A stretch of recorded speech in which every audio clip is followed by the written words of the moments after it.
I have some words of wisdom for you today. If you were here at first service, you got to give the other people a chance. I have some quotes, and if you know who said this thing, just shout it out. Okay, the first one. Let's see, and I'll actually use a different one from first service. Justice will not be served until those who are unaffected are as outraged as those who are. Who said that? Benjamin Franklin. Benjamin Franklin, very wise words. Okay, here's another one. And if the same thing happens this service that happened first service, you'll get this one right away. Fear is the path to the dark side. Fear leads to anger. Anger leads to hate. Hate leads to suffering. Who said that? Yeah, Yoda. He's right. Yeah. First service, I said, do or do not. There is no try. And everybody, instantly, they knew Yoda. And then there's folk wisdom. There's words of wisdom that got passed down generation to generation. Things like a stitch in time saves 9, or a clean conscience makes a soft pillow. Well, as we're talking about wisdom today, we're reading from Proverbs. Proverbs are wisdom teachings. And I'll say more about who wrote them in a minute.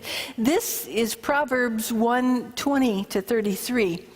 And there's been kind of an introduction to the book of Proverbs. And at the beginning of what I'm reading, you are hearing wisdom herself. Note that wisdom is always portrayed in the feminine. Wisdom herself speaking to us. Wisdom cries out in the street. In the square, she raises her voice. At the busiest corner, she cries out.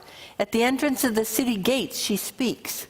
How long, O simple ones, will you love being simple?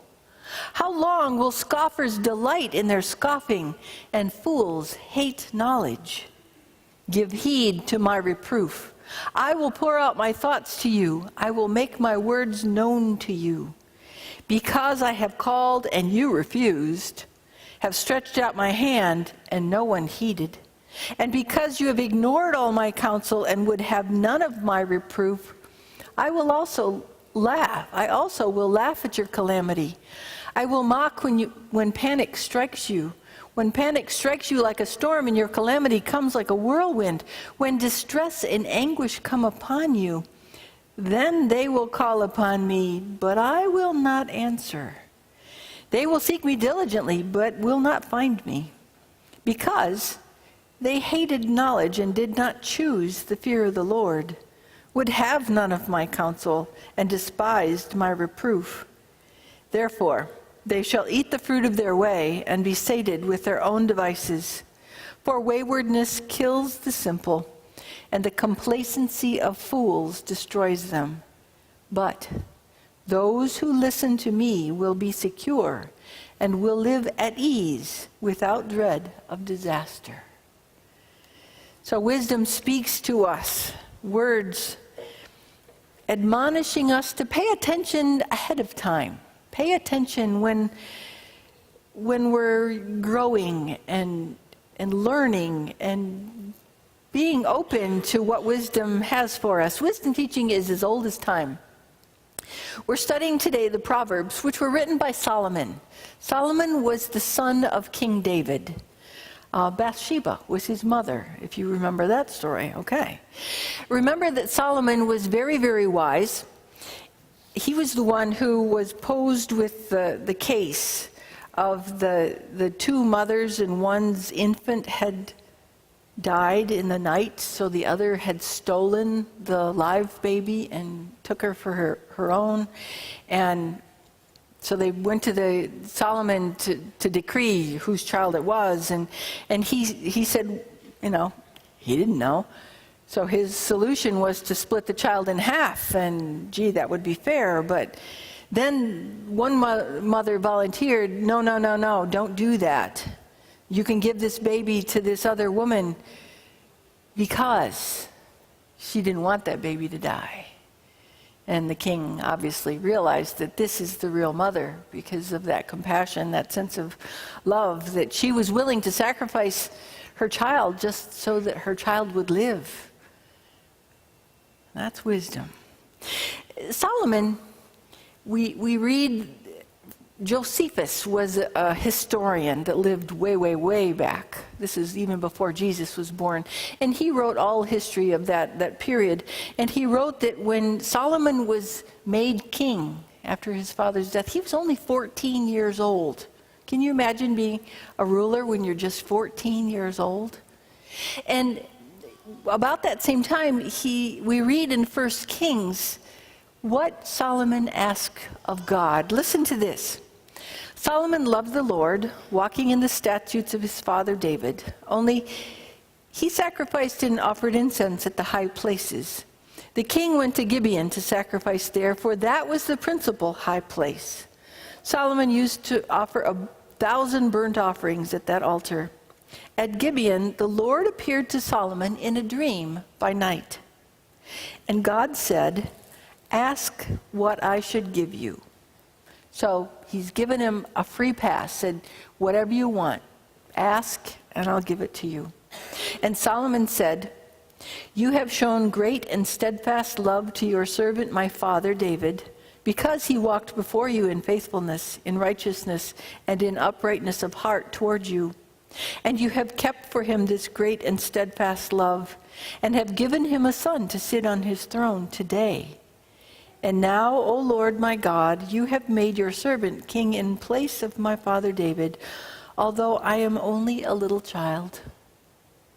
I do not know how to go out or come in, and your servant is in the midst of the people whom you have chosen, a great people, so numerous they cannot be numbered or counted. Give your servant, therefore, an understanding mind to govern your people, able to discern between good and evil, for who can govern this great people?" It pleased the Lord that Solomon had asked this. God said to him, "Because you have asked this, and have not asked for yourself long life or riches, or for the life of your enemies, but have asked for yourself understanding to discern what is right, I now do according to your word. Indeed, I give you a wise and discerning mind. No one like you has been before you, and no one like you shall arise after you." So Solomon had the opportunity to get a gift from God. Choose whatever he wanted, and he asked for wisdom, to know how to rule rightly, to judge between what is good, what is bad, and to help his people. 14 years old. How many 14-year-olds would ask for that today? Yeah, it'd be an Xbox or something. Yeah. So in the book of Proverbs, we have writings that Solomon supposedly put in print or that were passed down as his teachings.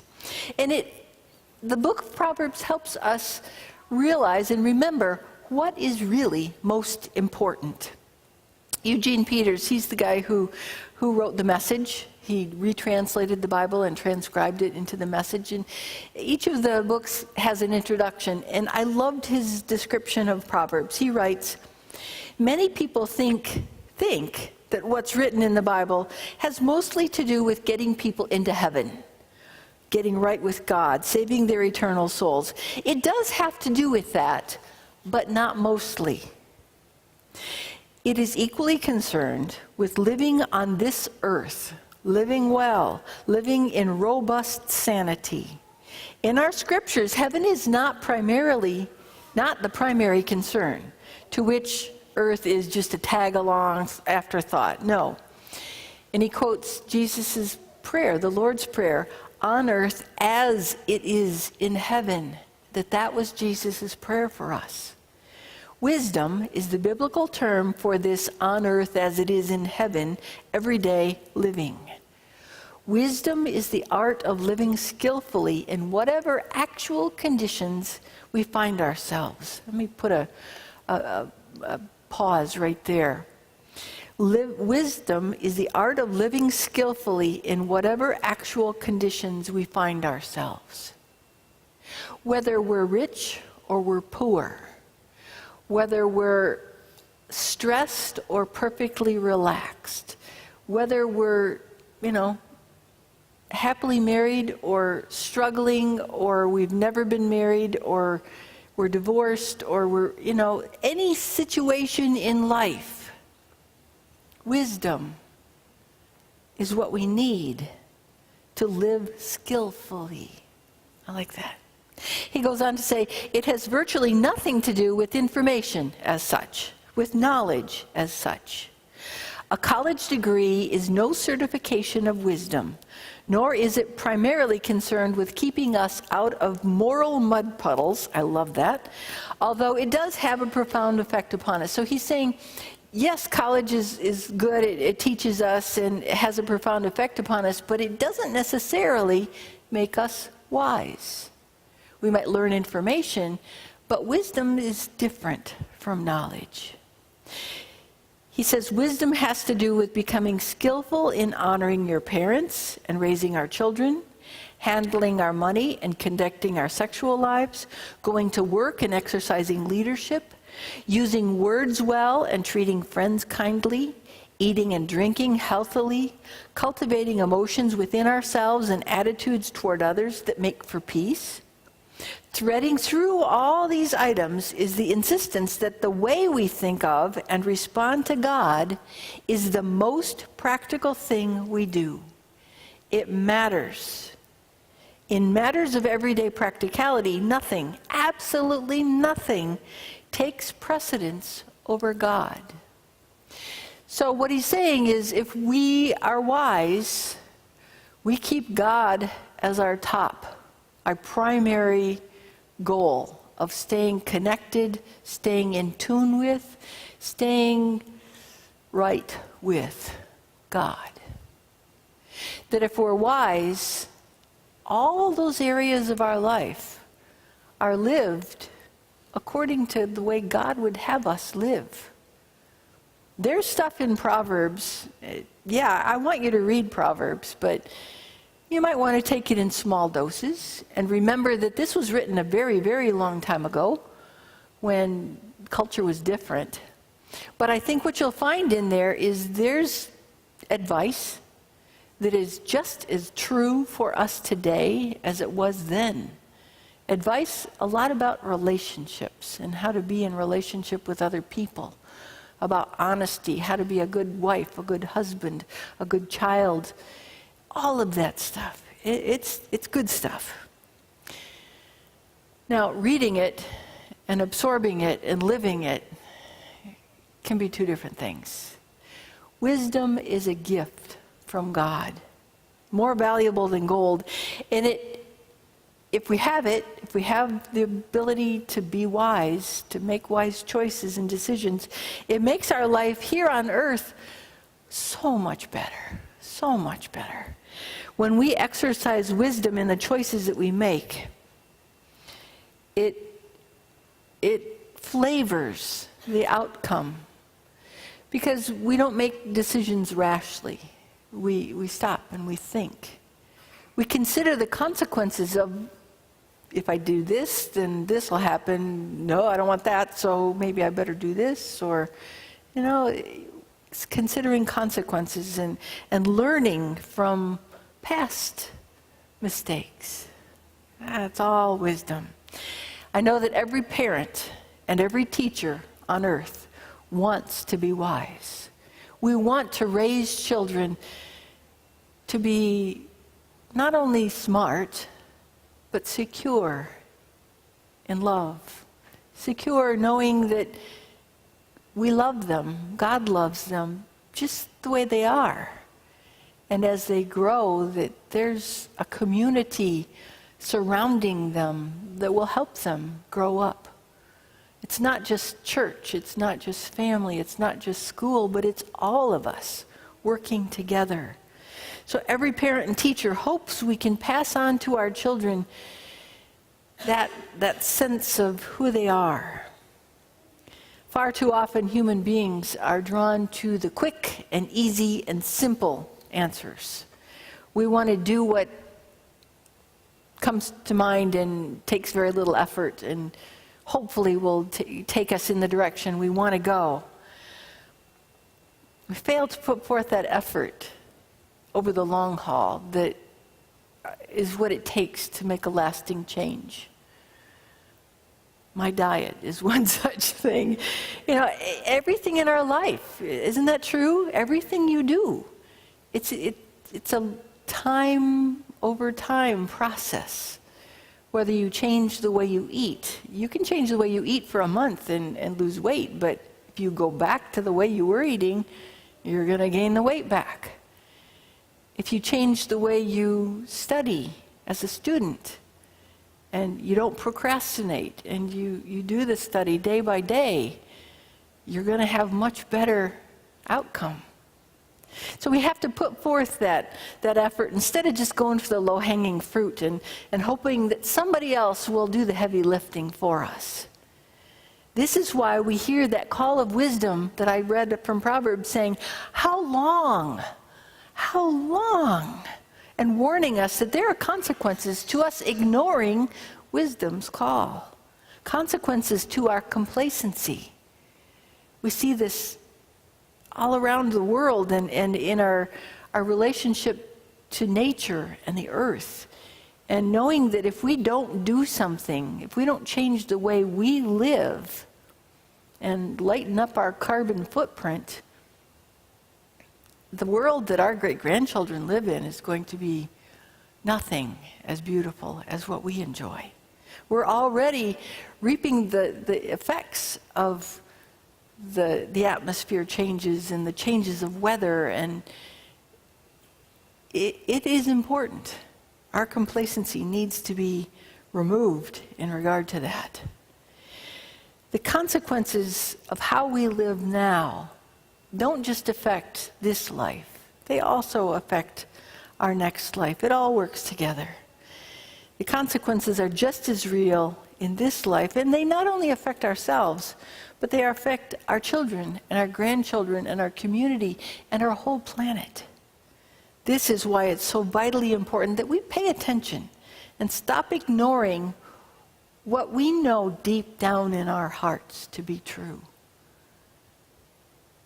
Those things that nag us and keep us awake at night. We know it's there, and if we're wise, we won't try to take the easy way out anymore. We'll deal with it. People hurt and continue to hurt because they haven't dealt with old wounds. They've not forgiven and moved past the things that have caused them pain. And then they continue to inflict that pain on everyone around them. I do a fair bit of counseling, and all of that I do is confidential, but I see time and time again generational things that get passed. The consequences of people who were hurt in childhood, passing that hurt from one generation to the next. We learned from our parents and our grandparents what it looks like to be an adult. We watch people when we're kids. We notice everything, didn't we? Yeah. Even the kids that we just sent upstairs, they noticed everything. And they learn from us. They learn how to treat one another. They learn what it looks like to be married, to be in a relationship. They learn how the division of labor works in a household, and over the years we've watched those things change, that the men can cook and the women can go to work and the dads can stay home and care for children, and it's a whole new world. But they learn, they're watching us, and they learn at a very early age what's important. They learn what to value and how to treat people and how to get along, and they even learn how to fight. Every relationship has disagreements, and kids need to learn that this is normal, and we can work through these things, and they watch how we deal with it. And then when they get married, they pass those things on. We learn our values and what to believe from our mentors and our role models in life. Children learn from everything we say and do, not just from their parents, but from everyone around them. They see just about everything you can imagine at school, on TV and movies, on the streets, in the stores. They see things in magazines. They see stuff on the internet, probably more than most parents imagine they do. Use those safeguards, please. Put them in place. And I wonder what the children in our midst, in this day and age, are learning from us about what it looks like to be a Christian.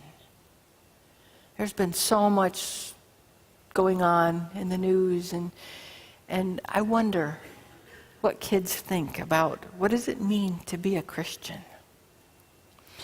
What I pray is that in us, in our families, in our church, in our community, that they can see Jesus in us and not Satan.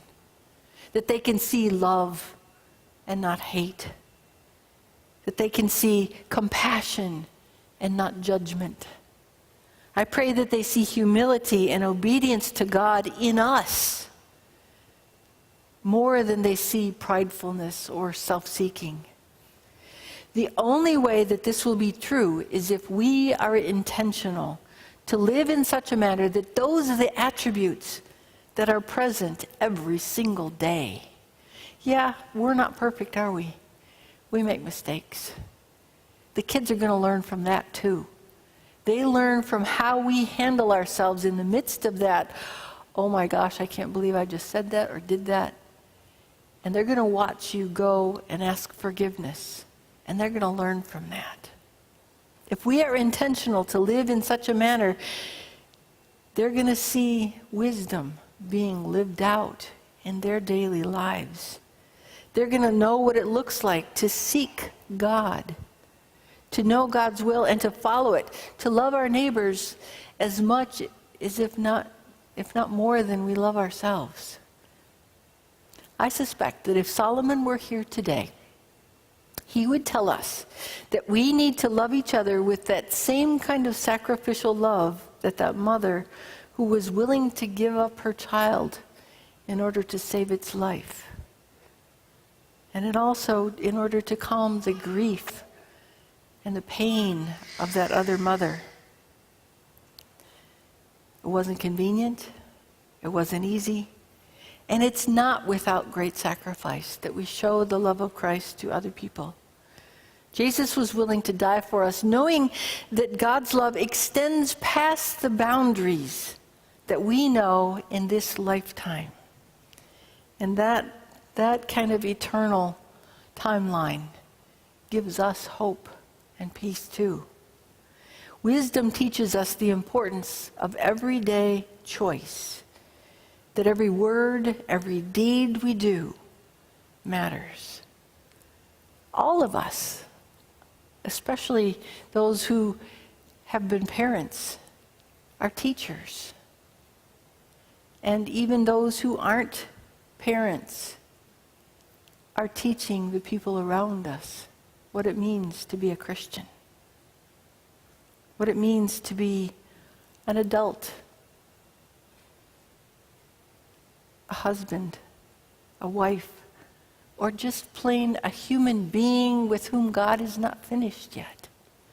We don't have to be perfect, but we have to try to show the love of Christ. As you're reading those Proverbs this week, think about that timeless wisdom and pray that God gives you some of it. Maybe you're going to have that dream that Solomon had. And God's going to say, what can I do for you? What do you want? What would make you happiest? Let you all grow in grace and mercy.